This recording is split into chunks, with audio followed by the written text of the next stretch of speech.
Who's your money on? Yeah, if I knew that, I'd be a rich man. But I am so looking forward to this race. Can Omanyala become the first Kenyan to win this title in 60 years? Or will it be Akani Simbine successfully defending his crown and joining Don Quarry and Linford Christie as the only three men to do so? The African champion and the defending champion drawn in adjacent lanes, and a little touch of the fist there, maximum respect between them. This is a massive, massive moment for them and a great moment for athletics. Linford Christie winning consecutive titles for England back in 1990 and 94. Then it was Atto Bolden of Trinidad and Tobago in 98. Kim Collins, remember him, for St Kitts and Nevis in 2002 as the champion. Asafa Powell took the first of 3 Jamaican golds in 2006 in Melbourne. Then Lerone Clark of Jamaica took gold in Delhi 2010, followed by Kimart Bailey Cole in 2014 in Glasgow. And Simbine, yes, he is the defending champion. Stadium announcers asking the crowd for hush as these men focus on your marks. Absolutely, completely. Hearing the starters' orders, don't want any noises. Clicking of cameras sometimes is a problem, but they are called to their blocks. Azamati of Ghana on the far side in 1. Abekun of Sri Lanka in 2 in the blue near the top. Omanyala of Kenya in those fabulous Kenyan colours. He goes in 3.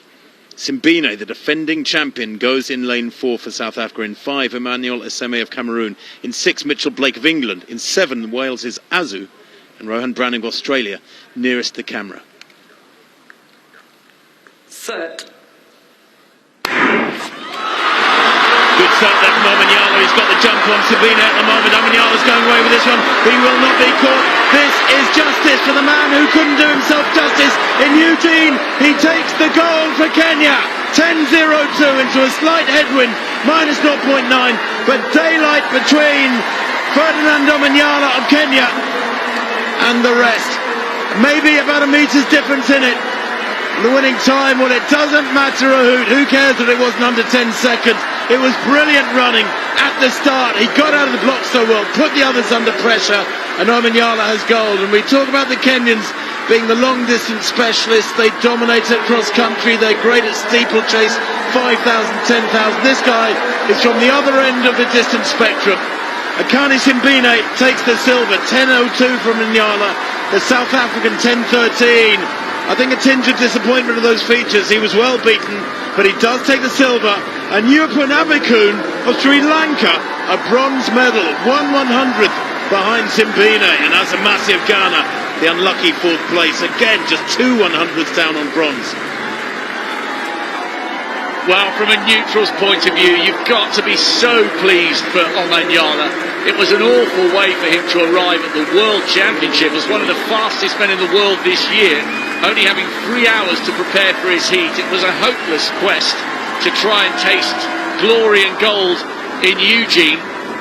And he was under huge pressure tonight, drawn right next to Akani Simbine, the defending champion, who's finished with another Commonwealth medal, silver this time, and I think he is disappointed. He felt like he let an opportunity slip there. You can tell that he's a little bit reflective rather than relieved with that silver. Amazing bronze for Yupan Abekun. The history just keeps on coming for the Sri Lankan. Their first athlete under 10 seconds and their first on the Commonwealth podium with a bronze. But what about that?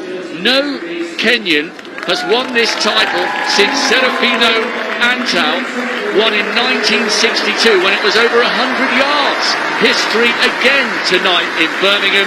The Kenyan will be the toast of a nation thousands of miles away. Well, Omanyala was the favourite. You look at his credentials on paper, the 4th fastest in Commonwealth history, 9th fastest man ever from anywhere around the planet. 9.77 he ran in the middle of September last year. And there was never any doubt about it. He led from the very first stride. Simbine tightening up there with the pressure of trying to get back. That's more than a metre lead. Great running on the near side from Browning, who just got out-dipped. It was so tight. You look at the place times, I'm telling you, from 2nd place down to 6th place, just 7 100ths of a second. I mean, that is a Very, very tight finish indeed. I thought it looked there 20 metres out like Browning was going to get a medal. Yeah, I did, because he was closing, and then it all got a little bit tight on the line. I said this during the semi-finals. He looks like he's built like a boxer rather than a sprinter. His upper body is absolutely massive. And just like Julius Yego, who became a world champion for Kenya in the javelin, Omanyala is showing that the Kenyans don't just win medals when it comes to the steeplechase, the 1500, the 8, the 5 and the 10. He is a history maker and a record breaker for the proud East African nation. And I wonder how many more Kenyans will want to get into sprinting after seeing what Omanyala has done here in Birmingham and around the World's Diamond League circuit over the last couple of years. That was superb. Wasn't it just? And frankly, it wasn't close. Come the finish, 10.02 to 10.13. That's a metre and more. The speed they're moving at. They all hit top speed around between 60 and 80 metres, and then it's a case of holding form, trying not to decelerate too much. But Omanyala, he is tight there over the last 20 metres, but that was partly because he was smiling so widely, I think, when he knew the gold was in the bag. Abekun second to right. What a run from him. Absolutely superb. That is one of the biggest upsets of the week in these athletics championships so far, and probably will be come the end of the week, because Abekun, well, I thought he'd done well to make the final. To actually get amongst the medals is, as you said quite rightly, Rob, quite historic. There it is, Omanyala, 10.02 to Simbine's 10.13. Gold for Kenya ahead of South Africa. And the Sri Lankan Yupun Abekun, a brilliant bronze day. The Ghanaian Benjamin Azamati, just 200ths shy of the medals. And Jeremiah Azu of Wales, well, that's a superb fifth place for him, 10.19.